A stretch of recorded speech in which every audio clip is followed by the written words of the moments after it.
Princess एमानेट खूबसूरत, चालाक, बेरहम और इजिप्ट की गद्दी की इकलौती वारिस हैं जो फेरोन के राज्य पर सालों तक बिना डर और रहम के शासन करेगी और एमानेट एक जिंदा देवता की तरह पूजी जाएगी। पर कुछ समय बाद फेरो को एक बेटा हुआ और वो लड़का उसकी गद्दी का दूसरा वारिस हुआ और एमानेट समझ गई गद्दी दी नहीं जाती बल्कि उसे छीनना पड़ता है। गद्दी के लालच में आकर उसने बुराई को गले लगा लिया। उसने मौत के देवता सेट से एक समझौता किया जो चारों तरफ अंधेरा फैला देगा। सेट ने उसे एक कटार दिया और उस कटार को छूते ही एमानेट का एक दरिंदे के रूप में दोबारा जन्म हुआ और उसने अपने राजा और भाई को मार दिया। उसने कसम खाई कि वो शैतान को इस दुनिया में लाकर रहेगी। एमानेट को तलाश थी कच्चे इंसान की जिसको इस कटार से मारते ही सेट उसके शरीर में आ जाएगा और वो दोनों साथ मिलकर राज करेंगे। पर उसके पापों की वजह से एमानेट को मम्मी के रूप में ही जिंदा इजिप्ट से दूर ले जाकर एक सुनसान जगह दफना दिया गया। सन 1127 लंदन में एक आदमी को जिसका नाम क्रूसेडर नाइट है को दफनाया जा रहा है। उसके सीने पर एक नगीना रख दिया गया है और जब आज के समय में लंदन में क्रॉस रेल परियोजना चलाई जा रही है, इसमें 26 माइल लंबी सुरंग जमीन के अंदर बनाई जाएगी। तो खुदाई करते समय जमीन के अंदर एक प्राचीन मकबरा मिलता है जो कि क्रूसेडर नाइट का है। निक और क्रिस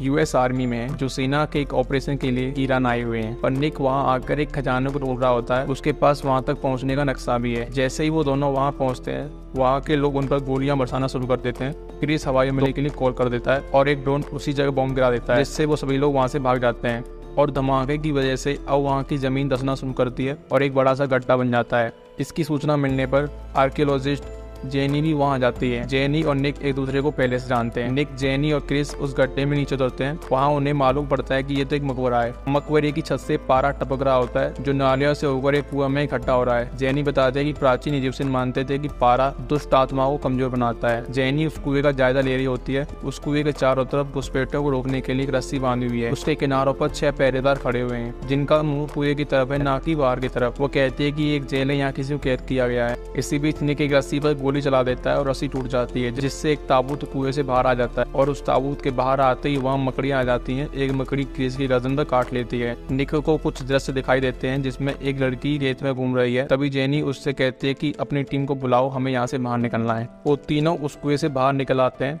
और उन्होंने अपने साथ उस ताबूत को भी बाहर निकाल लिया है। उन्हें लेने के लिए यूएस आर्मी का एयरक्राफ्ट आया हुआ है। तभी वहाँ मिट्टी का तूफान आ रहा होता है। वो सभी एयरक्राफ्ट में बैठ जाते हैं और एयरक्राफ्ट उड़ जाता है। वो सभी उस तूफान से बार बार बचते हैं। अब निक को फिर से एक दृश्य दिखाई देता है कि एक लड़की उसके पेट में कटार घुसा रही है। तभी क्रिस अजीब सी हरकतें करने लग जाता है। वो एक चाकू लेकर कर्नल को मार देता है और अब वो निक की तरफ आ रहा होता है और निक उस पर एक एक करके 3 गोलियां चला देता है और क्रिस भी मर जाता है। अब एयरक्राफ्ट से पक्षियों का झुंड टकरा जाता है जिससे उसके इंजन में आग लग जाती है और एयरक्राफ्ट की विंग भी टूट जाती है जिससे अब एयरक्राफ्ट भी कंट्रोल से बाहर है। निक जेनी को एक पैराशूट पहनाकर उसे एयरक्राफ्ट से बाहर निकाल देता है और एयरक्राफ्ट क्रैश हो जाता है। जब रिक की आंख खुलती है तो वो अपने चारों तरफ लाशें देखता है और खुद भी एक पॉलिथीन में पैक है। अब रिक को क्रिस दिखाई देता है। रिक उससे पूछता है कि क्या मैं मर चुका हूँ। तभी वहाँ जेनी आ जाती है और क्रिस गायब हो जाता है। 2 पुलिस वाले क्रैश साइट का जायजा लेने जाते हैं। उनमें से एक को ताबूत दिखाई देता है। वो उसे खोल देता है और उसके अंदर की मम्मी को बड़े गौर से देखता है और तभी वो मम्मी जाग जाती है और उन दोनों पुलिस वालों का खून पी जाती है। ये एमानिटी है और अब वो अपना सही बनाने लगती है।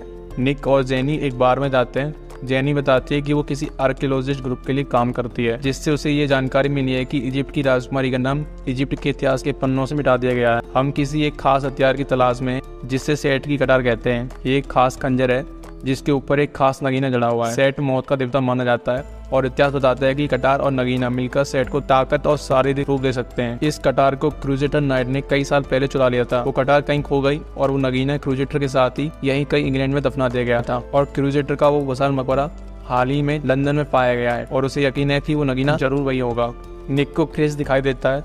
वो उसे मिलने के लिए बुलाता है और निक उससे मिलने के लिए वॉशरूम में आ जाता है। क्रिस बताता है कि हम दोनों शराब पीते हैं और उससे नहीं बच सकते, तुम चुने गए हो उसके लिए। निक जेनी से कहता है कि हमें उस ताबूत के अंदर की मम्मी को देखना होगा और फिर शराब खत्म हो जाएगा। निक और जेनी उस क्रैश साइट की जगह आ जाते हैं। वहाँ एनामेट इंसानों का खून पीकर हष्ट पुष्ट बन रही होती है। निक को 4-5 मम्मी पकड़ लेती हैं और एनामेट उसके ऊपर आकर बैठ जाती है। वो पीछे लगी एक मूर्ति को तोड़कर उसमें से सेट की कटार निकालती है और उसे वो निक के पेट में घुसाने वाली होती है। तभी उसे दिखाई देता है कि नगीना तो गायब है और तभी जेनी वहां आ जाती है। एमानेट जेनी को मारने के लिए आगे बढ़ती है। निक उन मम्मी से छूटकर उन्हें मार देता है। एनामेट जेनी का खून पीने ही वाली होती है। तभी निक वही कटार उसके पीठ में घुसा देता है। निक और जेनी उस कटार को लेकर बाहर भाग जाते हैं।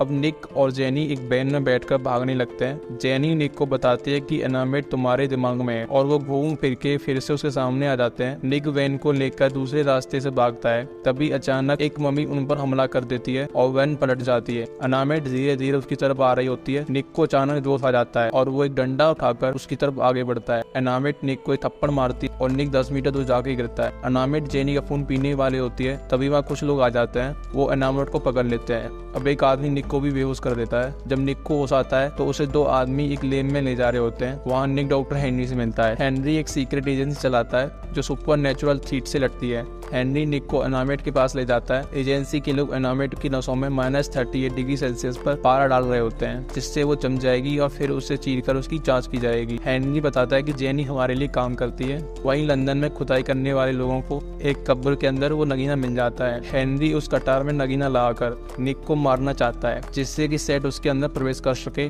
और दुनिया की भलाई के लिए इसकी जांच की जा सके। एमानेट एक मकड़ी को बुलाती है। ये एजेंसी के एक आदमी के कान में घुस जाती है और अब यह आदमी एमानेट कंट्रोल में है। वो एक कुलाड़ी जंक्शन बॉक्स को मार देता है, जिससे पावर कट हो जाती है। अब एमानेट आजाद है। वो तूफान ले आती है। सब लोग भाग रहे होते हैं, तभी क्रिस वहाँ आ जाता है। वो निक को अपने साथ उस जगह ले जाता है जहाँ नगीना है। या पहले से दफन लोग जाग जाते हैं। वो एमानेट के सामने घुटने टकाकर उसका अभिवादन करते हैं। एमानेट उस नगीने को कटार पर लगा देती है। निक और जेनी पर एक मम्मी हमला कर देती है। जेनी पानी के अंदर गिर जाती है, तभी वहाँ एमानेट आ जाती है। वो उसे पानी के अंदर खींच ले जाती है और निक उसे बचाने के लिए पानी के अंदर आ जाता है। जब तक निक उसे पानी से बाहर निकालता, जेनी मर चुकी होती है। अब वहाँ एमानेट आ जाती है। उसके आते ही सारे मम्मी गायब हो जाते हैं। उसके पास नगीना और कटार है। निक उसे लड़ने के लिए आगे बढ़ता है और एमानेट उसे एक ही थप्पड़ में नीचे गिरा देती है। निक फिर से खड़ा होता है और एमानेट से लड़ता है और उसे उस कटार को छीन लेता है। निक उस नगीने को जमीन पर दे मारता है, जिससे वो चटक जाता है। एमानेट उससे कहती है कि अगर तुम इसे तोड़ दोगे तो सब खत्म हो जाएगा। तुम एक जिंदा देवता बन सकते हो। तुम्हारे पास मौत को काबू करने की ताकत होगी। और निक उस कटार को अपने पेट में घुसा देता है। अब निक के शरीर में कुछ चेंजेस आते हैं। उसकी 4 पुतलियां हो जाती हैं। निक उस कटार को नीचे गिरा देता है और वो नगीना टूट जाता है। अब बुराई निक के शरीर में आ गई होती है। वो एमानेट से मिलता है। तभी उससे जेनी दिखाई देती है और निक एमानेट को उठाकर फेंक देता है और उसका सारा खून पी जाता है। अब एमानेट बस एक कंकाल रह जाती है और निक सेट की पावर यूज करके जेनी को जिंदा कर देता है। जब जेनी को उठाता है तो वो देखते हैं कि निक अंधेरे में खड़ा है। तभी वहाँ एजेंसी के लोग आ जाते हैं और निक जेनी को गुड बाय बोलकर गायब हो जाता है। अब एजेंसी के लोग एमानेट को ले जाते हैं और उसको ताबूत में पारा भरकर बंद कर देते हैं। अब निक क्रिस को फिर से जिंदा कर देता है और वो गीजा के पिरामिड की तरफ बढ़ रहे होते हैं और उनके पीछे एक तूफान आ रहा होता है और मूवी यही खत्म हो जाती है।